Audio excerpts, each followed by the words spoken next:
Hola hermanos, muy buenas tardes tengan todos ustedes. Una vez más, aquí estamos. En medio de la crisis que estamos viviendo, le queremos bendecir una vez más. Queremos decirle que Dios tiene control de todas las cosas y que debemos traer todas las cosas a nuestra mente de acuerdo a su palabra, que Él es soberano y Él tiene control de todo. Y que tenemos que mirar las cosas positivamente, creyendo que hay un Dios que obra maravillosamente, que a veces no son entendibles las cosas de Dios o las cosas que pasan, pero que hay un propósito en cada cosa, como el libro Romanos capítulo 8, verso 28, que dice, y sabemos que a los que aman a Dios, todas las cosas les ayudan a bien. Y debemos de sacar lo mejor en medio de todos estos problemas, lo mejor para nosotros mismos. Y a pesar de que no podamos salir afuera en estos días, debemos de tomarlo positivamente y mirar lo positivo, que hemos trabajado mucho y hemos dejado a nuestras familias por nuestros trabajos, por inclusive hasta por diversión. Y ahora, como que si Dios nos llamara a estar juntos y poder disfrutar de nuestra familia. Poderlo mirar así que aunque no podemos salir, pero podemos disfrutar de nuestra familia. O de nuestros hijos crecen y eso ya no vuelve atrás. El tiempo pasa y no lo podemos recobrar. Y debemos de mirarlo de esa manera, que aunque en veces nos falta algo de dinero, pero podemos disfrutarlo, vuelvo a repetir, de la familia, de nuestra esposa, de nuestros hijos, de esos seres queridos que viven en nuestra casa. Y de ese descanso que necesitamos en medio de este mundo en lo cual necesitamos trabajar y hemos trabajado mucho. Tenemos que mirarlo como un descanso. De lo demás, Dios se encarga de eso. Pero queremos transmitir un mensaje en esta mañana, no en esta noche, perdón, en esta tarde, en lo cual yo quiero leer el Evangelio de San Juan, capítulo 13, en su verso 7, donde Jesús le habla o le dice a uno de sus discípulos llamado Pedro. Y le dice en el capítulo 13 de San Juan, en el verso 7, le dice Jesucristo a Pedro, le dice, lo que yo hago, tú no lo entiendes, no lo comprendes, no lo entiendes ahora, mas lo entenderás después. Y Pedro le responde, no me lavarás los pies jamás.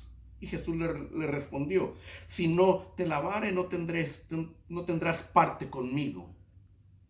Nos damos de cuenta, amado hermano, que aún aquellos que seguían a Jesucristo de cerca en su tiempo, alguna vez de lo que hizo Jesucristo no lo entendían.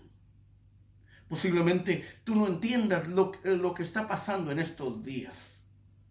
Pero hay algo, hermano, que dijo Jesucristo y se lo dijo a Pedro. Lo que tú no entiendes hoy, lo entenderás mañana.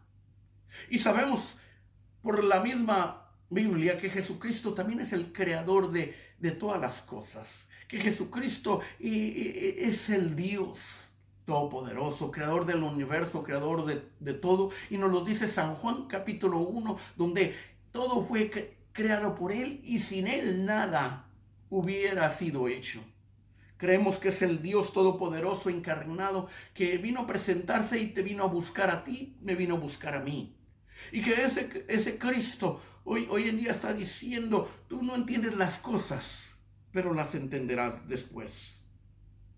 La Biblia habla, amado hermano, de situaciones en las cuales a través de los tiempos la gente no ha entendido. Nos damos de cuenta por la misma escritura. En segunda de Pedro, capítulo 3, en el verso 16, Pedro habla acerca de Pablo. y dice que Pablo habla de cosas sabias, con sabiduría.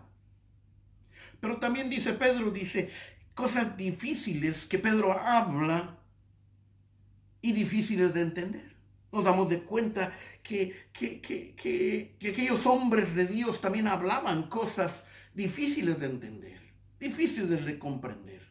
Y vuelvo a repetir, y la Biblia nos habla de momentos difíciles de comprender que pasaron sobre hombres de Dios.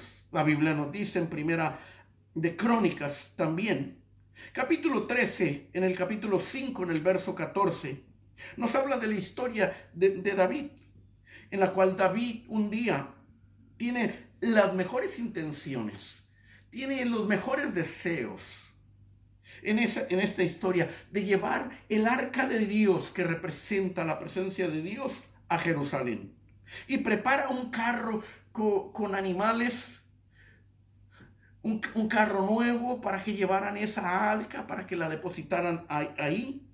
Y también prepara a gente, a una persona llamada Usa y otra persona Ahío, para que cuidaran de esa arca.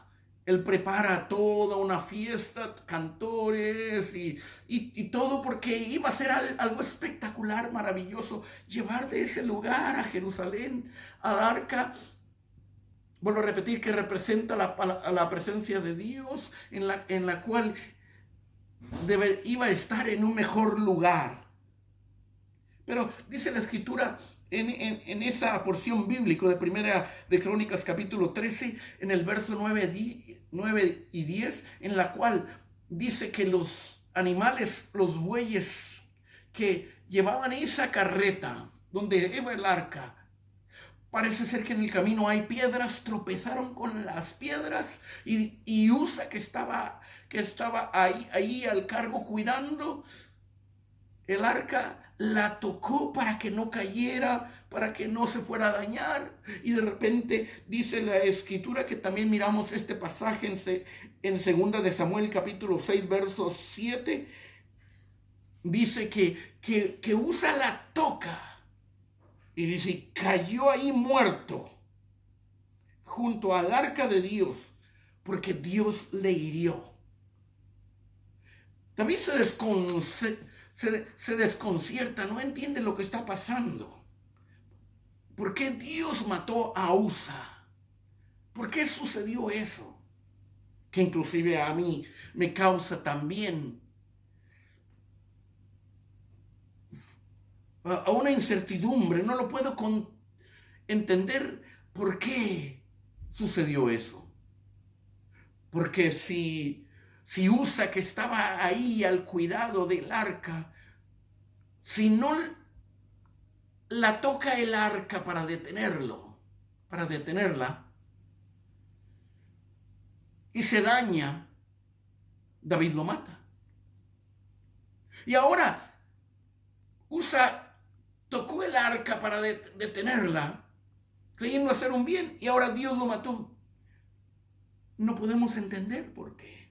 No podemos comprender por qué. Que aún se queda el arca en cierto lugar por unos cuantos meses. Y ahí se queda.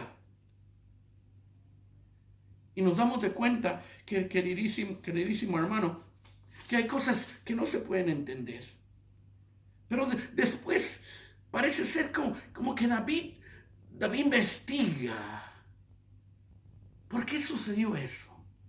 Como también podemos tratar de indagar o preguntarnos por qué suceden todas estas cosas que están pasando. Y David descubre en Primera de Crónicas capítulo 15, en el verso 13 al verso 15, que después se lo dice a los sacerdotes, a los levitas, a la gente escogida de aquel tiempo, y les dice, Primera de Crónicas 15, 13 al 15, dice, pues por no haberlo hecho así vosotros la primera vez, Jehová vuestro Dios nos quebrantó, por cuanto no le buscamos según sus ordenanzas. El verso 14 dice, así Los sacerdotes y los levitas se santificaron para traer el arca de Jehová, Dios de Israel. Y los hijos de los levitas trajeron el arca de Dios, que está puesta sobre sus hombros en las barras, como lo había mandado Moisés, conforme a la palabra de Jehová. Y dice Primera de Crónicas, capítulo 16, verso 1, dice: así trajeron el arca de Dios y la pusieron en medio de la tienda que David había levantado para ella. Esto nos enseña, queridísimo hermano, que algunas de las cosas que pasan tienen un porqué o una razón de suceder. Y en este caso de David, amado hermano, es que Dios había ordenado cómo mover el arca y quiénes deberían de moverla. Y en este caso eran estas personas levitas, escogidas por Dios, dada una orden desde el tiempo de Moisés, para que se moviera el arca, y solamente esas personas. Y también Dios había dado la orden que el arca tenía unos aros, unas argollas, como le quiera llamar, donde metían un trozo de madera, unas barras, y la tenían que cargar los sacerdotes sobre sus hombros, y no cargadas por una carreta, ni jaladas por unos bueyes. Nos damos de cuenta que lo que sucedió era porque no seguían las ordenanzas. Nos damos de cuenta, queridísimo hermano, que también hay cosas que pasan porque no seguimos sus ordenanzas. La Biblia también nos enseña, en el libro de Éxodo capítulo 12, que Dios instituyó para el pueblo de Israel algo que se recuerda que se llama la Pascua. Y que en este capítulo de Éxodo capítulo 12 y del versículo 12, el 1 al 7, nos dice que la gente de ese tiempo, como Dios iba a permitir, queridísimo hermano, que viniera una plaga de muerte sobre los primogénitos de aquel tiempo en el tiempo del rey Faraón, cuando estaba el pueblo en Egipto. Dios les dijo al pueblo: yo los voy a liberar. Pero esto tienen que hacer, tienen que matar un cordero. Y tienen que poner esa sangre en la puerta de su casa, en los marcos de su casa. Y se deben de quedar ahí. Y así lo hicieron. Y el ángel de la muerte pasó en esa ocasión. Y ellos fueron salvos. Nos damos de cuenta, queridísimo hermano, que Dios ha dado ciertas órdenes que se deben de llevar. Se deben de llevar. Y nosotros tenemos que obedecer, porque depende de nosotros, queridísimo hermano, de acatar esas órdenes, donde va a haber una paz y va a haber resultados positivos, porque eso es lo que Dios quiere. Por eso es que dice la Escritura que toda esa gente que obedeció y se quedó en su casa y que puso la sangre en sus casas, que representa, queridísimo hermano, la sangre de Jesús en el Calvario, y eso les salvó de esas pestes. De la misma manera, queridísimo hermano, la sangre de Jesucristo es la que nos salva de muchas cosas cuando nosotros los obedecemos, porque hemos venido, amado hermano, a cobijarnos, como dice la Escritura, bajo las manos de Dios en la persona de Jesucristo. Por eso también dice Segunda de Crónicas capítulo 7, verso 13 al 14: si cerrare yo los cielos para que no haya lluvia, y mandare langosta que consuma la tierra, o si enviare pestilencia a mi pueblo, dice, si se humillare mi pueblo, sobre el cual mi nombre es invocado, oraren y buscaron mi rostro, y se convirtieron de su mal camino, Dios dice, entonces yo iré desde los cielos, perdonaré sus pecados y sanaré su tierra. Nos damos de cuenta que nosotros tenemos la respuesta. Y la respuesta es cómo responder. ¿Cómo responder? ¿Cómo responder a toda la situación? Y la única respuesta para que Dios se mueva y haga algo, volviendo a Él, volviendo a su palabra, volviendo a lo que Él Él ha establecido. Por eso es que Pedro una vez le pregunta a Jesús que quién era Él, porque la gente dice muchas cosas de Él. Y Él contesta, y nosotros hemos creído que tú eres el Hijo del Dios viviente. Y esa fue la respuesta, queridísimo hermano, que cambió su vida, que cambió todo, porque entendió que Jesús era el escogido, el elegido de Dios, para traer salvación, para traer ayuda. Y por eso mismo Jesucristo habla y nos enseña que Dios va a oír. Y Jesucristo dice así, yo les enseño algo nuevo. Nunca habéis pedido en mi nombre, pero desde ahora pediréis en mi nombre. Y todo lo que pidas en mi nombre os será hecho. Volvámonos a Dios. Esa es la respuesta para nuestros problemas. Y encontraremos esa paz que Dios dice que la encontramos solamente en Cristo Jesús para nuestro tiempo de hoy. Señor, te damos gracias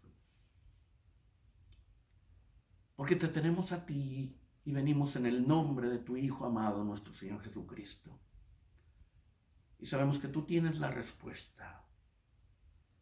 Y venimos delante de ti, Señor, diciendo que hemos hecho las cosas incorrectas.